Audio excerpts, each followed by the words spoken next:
말씀 전하는 시간입니다. 오늘은 시각의 변화를 통해 보는 새로운 세계라는 제목으로 하나님의 말씀 전하겠습니다. 여러분, 오늘 사람은 그가 보는 시각에 따라 창조할 수 있는 능력과 열매가 달라집니다. 위대한 과학자 존 뉴턴은 떨어지는 사과를 보고 중력을 발견했습니다. 1666년 어느 날 저녁 고향집 마당에 있는 사과나무 아래서 졸던 뉴턴의 머리 위로 사과 한 개가 툭 떨어졌습니다. 그것을 본 순간 뉴턴의 사물을 보는 시각이 변화되어 중력을 연구하고 발견하게 된 것입니다. 그런데 이때 뉴턴이 중력만 보게 된 것이 아닙니다. 그때 사과와 함께 저녁 하늘에 떠있는 달 또한 뉴턴의 눈에 들어오게 됩니다. 그는 순간 이 사과는 떨어지는데 왜 달은 떨어지지 않을까 생각하고 또 고민하게 됩니다. 그리고 그 다음에 생각이 든 것은 아마 지금 이 달도 떨어지는 중이라는 생각이 퍼뜩 떠오르게 된 것입니다. 그리하여 그러한 시각으로 연구한 끝에 뉴턴은 달의 공전 속도가 초속 1km로 발사된 총알과 비슷한 속도인 것을 알아냈고, 이렇게 빠른 속도 때문에 달이 지구 중력에 영향을 받지 않고 떨어지지 않는다는 사실을 발견하게 됩니다. 이것을 뉴턴의 산이라고 부르는데, 만일 어느 높은 산 위에서 사과를 충분히 빠른 속도로 던진다면 그 사과 또한 땅에 떨어지지 않고 달처럼 지구를 돌 것이라는 것입니다. 훗날 후배 과학자들은 이러한 뉴턴의 업적을 기리기 위해 그런 가상의 산을 뉴턴의 산이라 불렀고, 이를 바탕으로 현재 인공위성이 지구 둘레를 떨어지지 않고 돌 수 있는 원리를 발견해내게 됩니다. 여러분, 그렇습니다. 사람의 시각의 변화가 그렇게 중요한 것입니다. 세상이 시작된 이후로 물체는 계속 떨어졌지만 그것에 숨겨져 있는 원리를 발견한 사람은 사과를 보고 또한 달을 보고 새로운 중력의 세계를 본 뉴턴뿐인 것입니다. 여러분, 또 한 사람이 있습니다. 그것은 바로 같은 세상을 보면서도 남들과 다른 시각으로 바라본 예술가인 여러분이 잘 아시는 반 고흐입니다. 그는 1800년대 말 후기 인상주의의 대표적인 화가로 생전에는 그림 한 점밖에 팔지 못했고 인정받지 못했으나 죽은 후에는 현대미술의 흐름을 바꾼 혁신적인 예술가로 평가받고 있습니다. 그 중에서도 그의 가장 큰 업적은 감정, 사람의 감정을 색으로 표현한 첫 번째 화가 중 한 명이라는 사실입니다. 예를 들어 그 유명한 별이 빛나는 밤이라는 그림에 보면 그는 전통적인 밤하늘에 검은색을 사용하지 않고 푸른색과 노란색을 대조하여 독특하게 밤하늘의 역동성과 내면의 감정을 표현했습니다. 전통적으로 회화에서는 자연의 색을 충실히 따르는 것이 일반적이었지만 반 고흐는 그림의 색깔들을 주관적인 감정과 심리를 표현하는 방식으로 사용했습니다. 이러한 기법은 고갱, 세잔, 피카소 등 후대 화가들에게 지대한 영향을 끼쳤으며 현대미술의 역사를 바꿔놓습니다. 그런 그가 보던 세계를 누군가 유튜브에서 잘 정리하여 올려놓았는데 지금은 그 영상을 한번 함께 보시겠습니다. 우리 한번 천천히 영상 들어주시기 바랍니다. 배경음악 좀 꺼주시죠.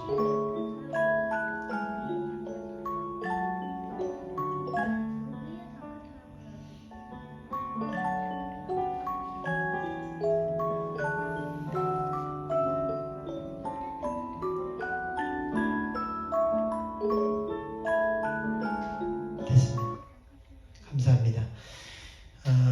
여러분 보시다시피 얼마나 아름다운 그림들인지 모릅니다. 그가 이런 그림들을 그릴 수 있었던 것은 그의 보는 시각이 완전히 달랐기 때문입니다. 기존의 틀을 깨고 새로운 시각으로 세상을 바라본 것입니다.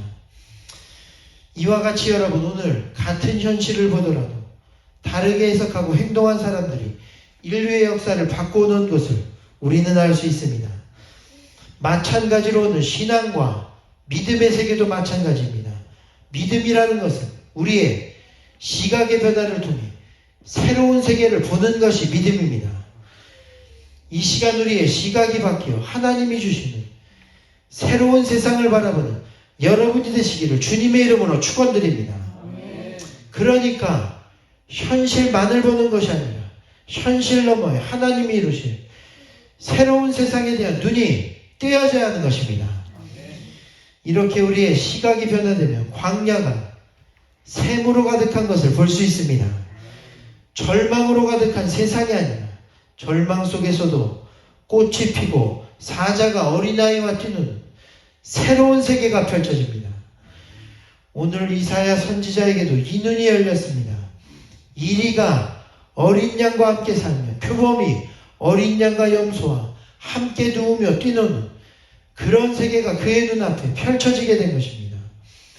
그래서 여러분, 사실 오늘 이사야서 11장은 매우 안 좋은 전쟁의 시기에 쓰여진 책입니다. 당시 매우 잔인한 아수르가 세상을 통치할 때였는데 그들은 그대 고대 중동을 정복한 국가들의 인종, 종교, 문화를 싹 다 무시하고 극단적인 폭력과 억압에 의해 하나하나 정복하고 지배해 나갑니다. 그들이 얼마나 잔인하였는지 그들은 크게 5가지 방법으로 나라들을 정복하였는데, 첫째, 대량 학살을 하였으며, 둘째는 광장에 사람들을 모아놓고 공개 처형을 하였는데, 이때 사람들은 산채로 가죽을 벗겨 죽임을 당하는 끔찍한 일을 당하게 됩니다.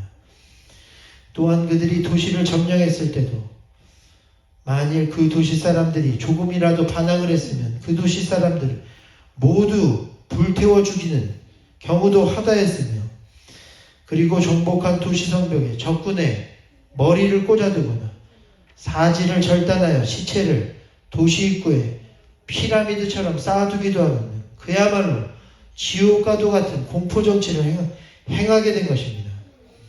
그러나 그러한 상황 가운데 오늘 이사야 선지자는 본문 전장인 이사야 10장에서 아수르는 하나님께서 죄를 지은 나라들에 대한 심판의 도구로 사용하시지만 결국 그들도 그들의 교만과 잔인함으로 인해 멸망할 것이라고 예언하게 됩니다.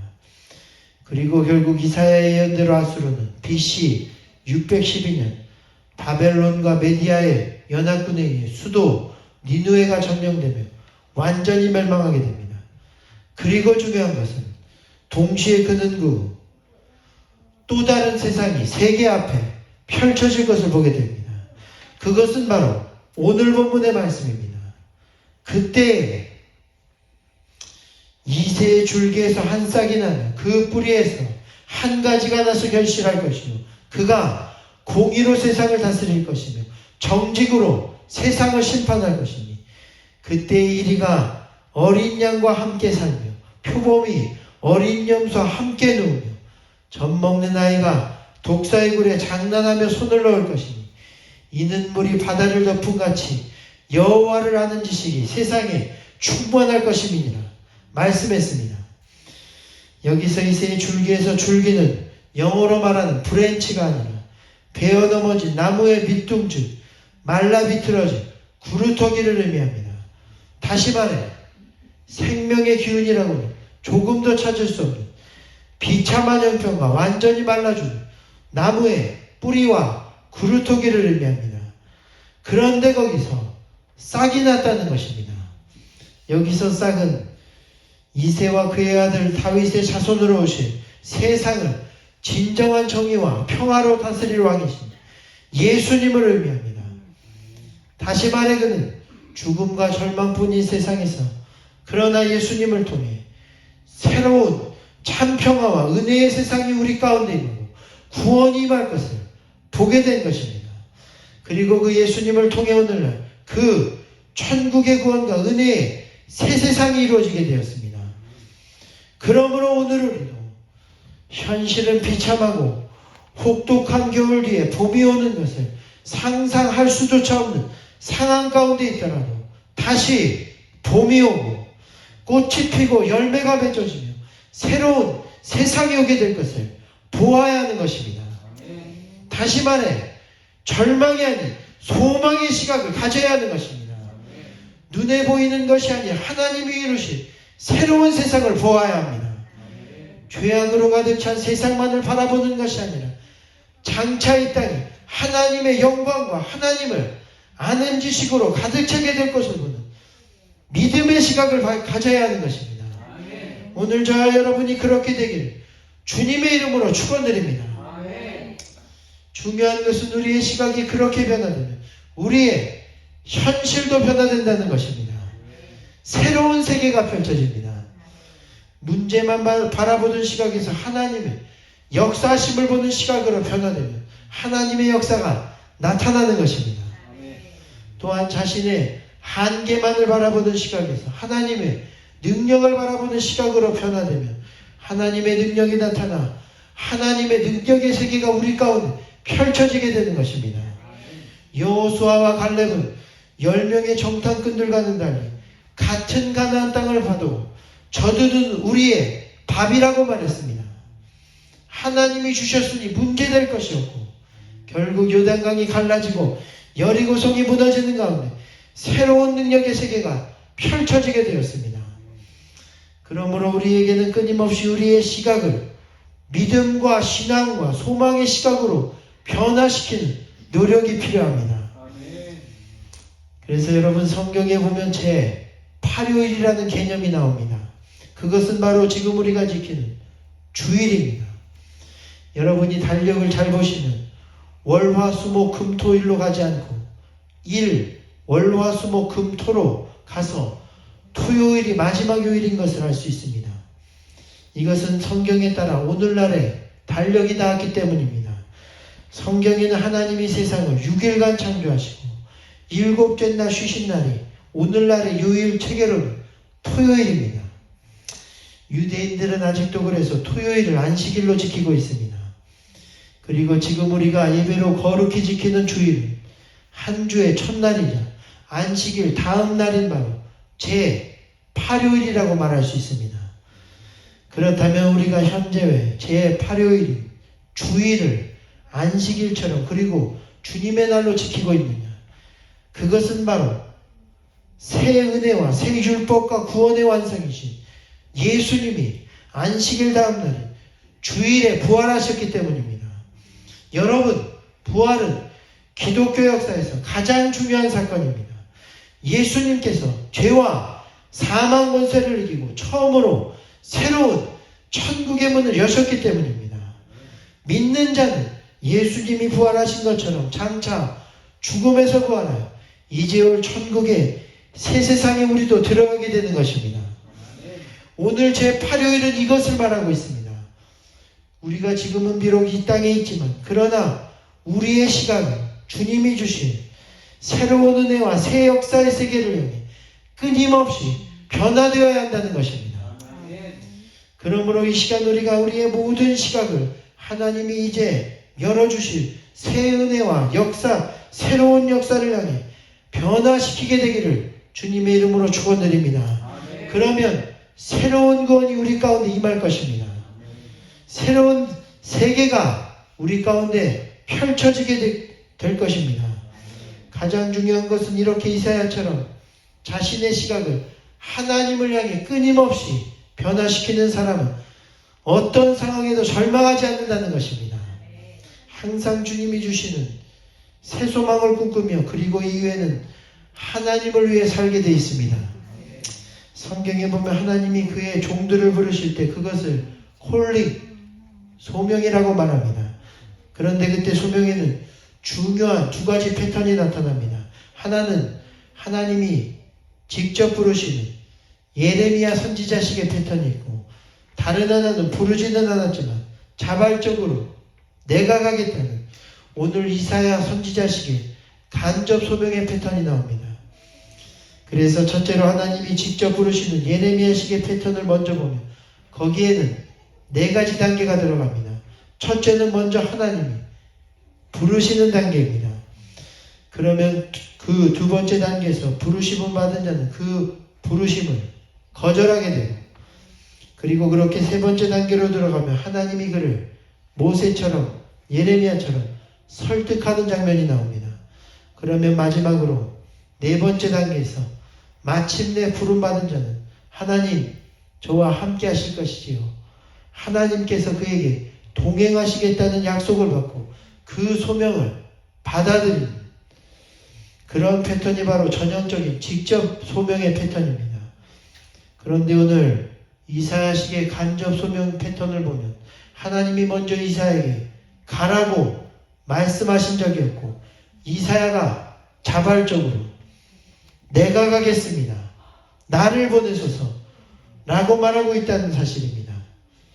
그렇다면 왜 그는 그렇게 적극적으로 자기 목숨까지도 걸고 그는 실제로 하나님의 목숨을 전하다가 톱으로 켜서 죽게 되는 순교를 당하는데 왜 그는 그렇게까지도 하나님의 뜻을 이루기 위해 인생의 모든 것을 걸고 따라 살게 되었는가? 그 답은 바로 그가 소명을 받은 이사야서 6장 1절에 나타나 있습니다. 제가 읽어드립니다. 우시야 왕이 죽던 해에 내가 본즉 주께서 높이 들린 보좌에 앉으셨는데 그의 옷자락은 성전에 가득하였고 그때에 내가 화로다 내가 망하게 되었도다. 나는 입술이 부정한 사람이요 나는 입술이 부정한 백성 중에 거주하면서 만군의 여호와이신 왕을 배웠음이라 하였더라. 그런데 그때 그 천사 중 하나가 부젓가락으로 제단에서 집은 핀 숯을 손으로 가지고 내게로 날아왔어. 그것을 내 입술에 대며 말하기를 보라 이것이 내 입에 닿았으니 내 악이 제하여졌고 내 죄가 사하여졌느니라 하더라. 내가 또 주의 목소리를 들으니 주께서 이르시되 내가 누구를 보내며 누가 우리를 위하여 갈고 하시니 그때에 내가 이르되 내가 여기 있나이다 나를 보내소서 하였더니 아멘. 여기서 우리가 주목해야 할 것은 그가 소명을 받기 전 현실의 상황은 우시야 왕이 죽던 해라는 것입니다. 여러분 한 나라의 왕이 죽었습니다. 거기다 우시야는 당시에는 드물게 비록 말년에 타락하기는 했어도 오랫동안 52년이나 하나님을 경외하며 나라를 부강하게 만들었던 선한 왕이었습니다. 그러니 그의 죽음으로 인한 상실감과 정치적인 긴장으로 인해 나라는 큰 혼란기에 있었던 것입니다. 그런데 그 우시야 왕이 죽던 해 이사야가 본 것은 우시야 왕의 죽음으로 인한 환란과 공포가 아니라 주께서 높이 들린 보좌와 주님의 영광의 옷자락이 성전에 가득한 것을 보게 되었다는 것입니다. 다시 말해 오늘 그는 현실을 봄과 동시에 주님이 주신 새로운 세계를 보고 있었습니다. 다시 말해 오늘 그가 이 땅이 아닌 하나님의 영광을 위해 살아가게 된 것은 이것이 끝이 아니라 오히려 말라비틀어진 그루터기와 같이 믿음의 왕도 죽고 소망이 사라진 것 같았지만 그 위에서는 하나님께서 영광의 보좌 가운데 역사하시며 이 땅을 뛰어넘는 하늘의 역사와 영광이 있는 것을 항상 보며 깨달았기 때문입니다. 그것이 그의 삶을 이 땅에 소망을 둔 삶이 아니라 하나님을 위한 삶으로 만들어 주었습니다. 그러므로 오늘 우리도 우리의 시각을 주님과 주님의 역사를 바라보는 시각으로 변화시키게 되기를 간절히 축원드립니다. 믿음과 소망의 시각으로의 변화를 통해 주님이 주시는 새로운 세계를 보게 되기를 간절히 소망합니다. 그 시각의 변화가 우리를 더 큰 뜻, 하나님의 영광과 새로운 세상으로 이끌 것입니다. 그루터기에서 싹이 나고 꽃이 피며 마침내 약육강식의 시대가 끝이 나고 진정한 사랑과 평화의 세상이 오는 가운데 천국에 입하는 놀라운 새 세상으로 인도되게 될 줄 믿습니다. 이 시간 그러므로 주여 우리의 이 시각을 변화시켜 주옵소서. 세상의 암담한 현실만을 바라보고 절망하고 낙심하며 그러지 않게 하시고 그러한 현실 속에서도 변화를 통해 하나님의 역사를 발견하고 은혜를 발견하고 새로운 세상을 열 수 있는 하늘의 눈이 띄어지게 주여 도와주시옵소서. 이 시간은 그렇게 함께 찬양하고 기도하게 되기를 바랍니다. 우리 이 시간 아까 불렀던 찬양, 하나님이시여, 하나님이시여, 오늘 이 시간 우리 가운데 정직한 영과 영혼과 우리의 시각을 완전히 변화시켜 주셔서 새로운 세상을 보게 하여 주옵소서. 주님이 이르신 꽃이 피고 마침내 광야에서 샘이 터져오르는 그런 새 세상을 꿈꾸게 하여 주옵소서. 이 시간 이 찬양 부르신 후 간절히 함께 기도하시겠습니다.